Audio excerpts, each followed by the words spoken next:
Hello everybody, this is the John Crow, and in this video I'm going to talk a little bit about the gems and catalysts and how they can extend some of your game mechanics. I've got a hummingbird character I've created and I don't have access to any gems or catalysts. I built this character back in VoxEdit and I've got 4 actions on it. They're all copies of one another, simply built because of the basic mechanics in the alpha at this point. There's not really any real necessity to build a lot of the other actions because we can't really take advantage of them. So, with those affordances in mind, I got this character that's just kind of hanging around here, and I wanted to be able to have it do some interesting things. So if I wanted some ambience to this bird, I just wanted it to fly around. Right now it doesn't have any agency to move around. It's just got an idle cycle on the spot. But if we were to add something like a farmer component or a farmer behavior to it, and we set our gathering area and our walking speed, we'll start to get it kind of moving around there. And it should start to gather anything, obviously, with the plant behavior. There we go. So you can get this bird coming in and feeding it various trees and bushes. The problem I find, though, is that I can't get this character up any higher because it's always going to want to come back down to the ground and be evaluated with its bounding box or bounding sphere connected to the ground. So even if I move the character up, you'll notice that it just sits there. It doesn't really do anything. It's like it needs 0, 0, 0 to actually start moving.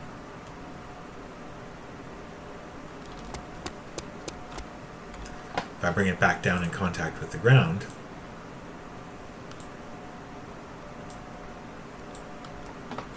you can see it immediately starts to move again.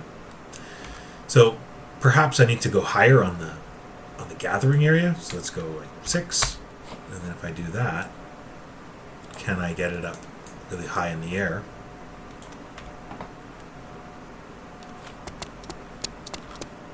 And we run into the exact same problem. So if you want to get, birds or bees or anything like that, and you want to add some ambience to your scene, you're then kind of limited. So this is where having the secondary character come into play helps. I'm going to take this behavior off of the character here, and I also actually wanted to show you that if I bring this back down to, let's close that, bring this back down to like 1. Let's drop it back down on the ground.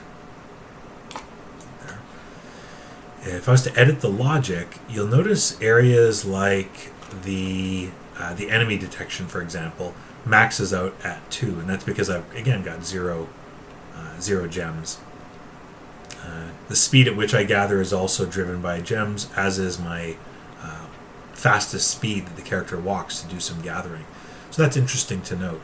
If we use the replacement of this character with a more powerful one, and I'm going to use, I found a 4-gemmed avatar, this Native American man, and I'm going to give him the behavior instead, because if I give him that same farmer behavior, he's going to have a lot more capacity than my current character. So already his walk speed is close to 4, and his enemy detection, if he was to run away, is much greater as well too, at least the max numbers. So the walk speed's bigger, the speed at which he can gather is much quicker as well too, so he's going to move from plant to plant much faster. And if we take a look at that, you can see how quickly he's just going to make fast work of that field. So that could be an interesting speed and kind of gathering range that I might want for my bird. And what I'm going to do to fix that is I'm going to parent the bird to the character. But you have to do one little thing, though, to make that happen. So on the character, I'm going to leave it with the farmer behavior. I'm going to, again, set the gathering tag to plants. I'm not going to worry about killing this, so we can just turn that off. And that actually is on the hummingbird, so let's actually get rid of the health component. I'm also going to get rid of the farmer behavior. Leave it to none. Let's snap the bird over top of the character.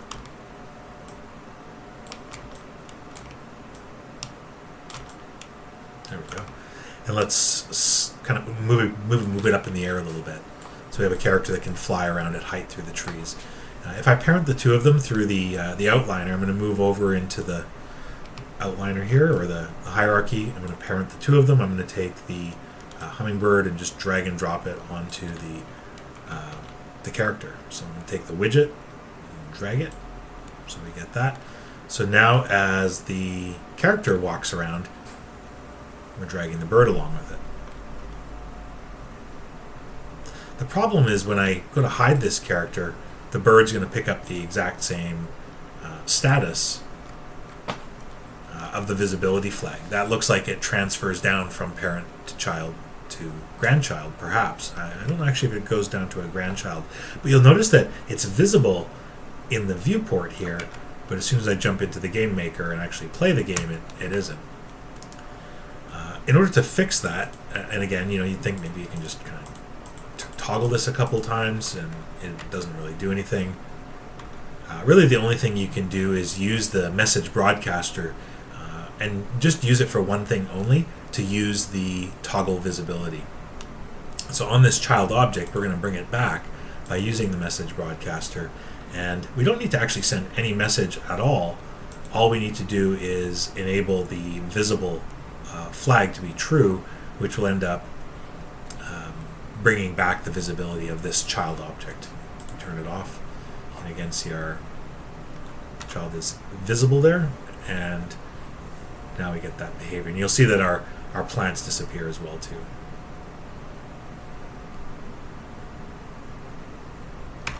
So what could be kind of neat there is you could jump in here and let's say I got a palm tree and I want my character kind of working at that palm a little bit. Put those there. Set up maybe no collisions. I don't think is this one animated?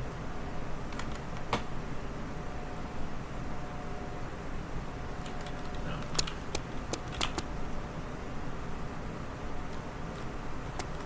So if we look at the character now, so for some reason it doesn't look interested in moving. Could it be this tree somehow affecting it? Let's move this character out of the way. Let's increase the gathering area.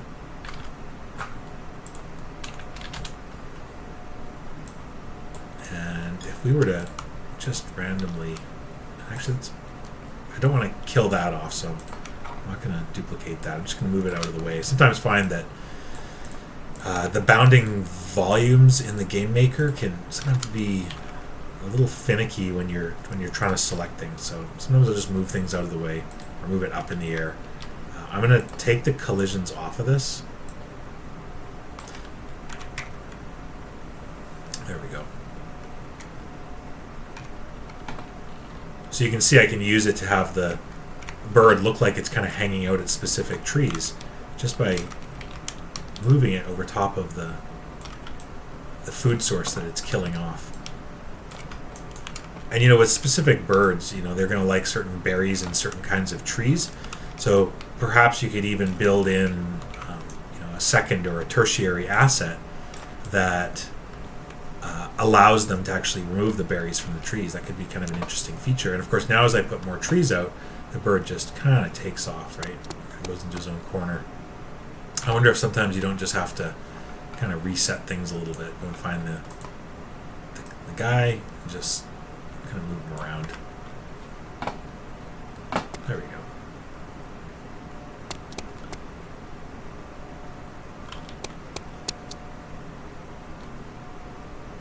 Okay, so I was going for the food here.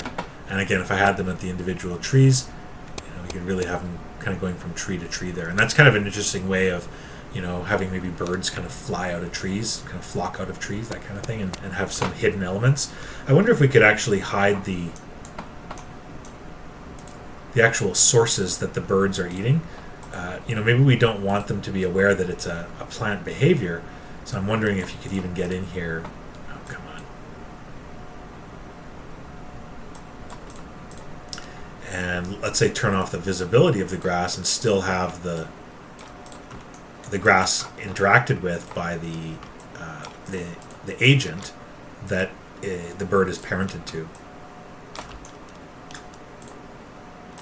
And these are all the kind of fun things I like to just try out in the sandbox. This just the ability to go in and play the what if game is, I don't know, it's just really appealing. It's nice as an artist to be able to have that kind of agency. And of course, now I'm running into that same issue I usually have with the game maker, is sometimes the volumes that you're overlapping with. There we go. Just don't really work well for your selection. I'm sure they're working on that.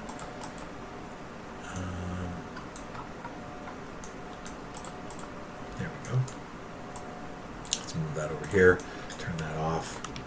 And I'm probably missing one of them, but let's see what happens.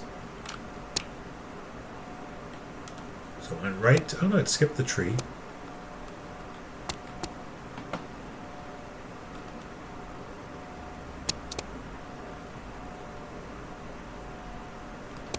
Okay, cool. So it actually works well. The hidden grasses that I've got here allow the bird to go and target the various trees. So what could be kind of neat to add in here as well is, because I'm taking advantage of some of the basic actions, is to add a bit of variety to the up and down height, but maybe that's something for another tutorial. In any event, I hope you learned a little bit of just something from this, and I will talk to you next time. My name is the John Crow. Talk soon.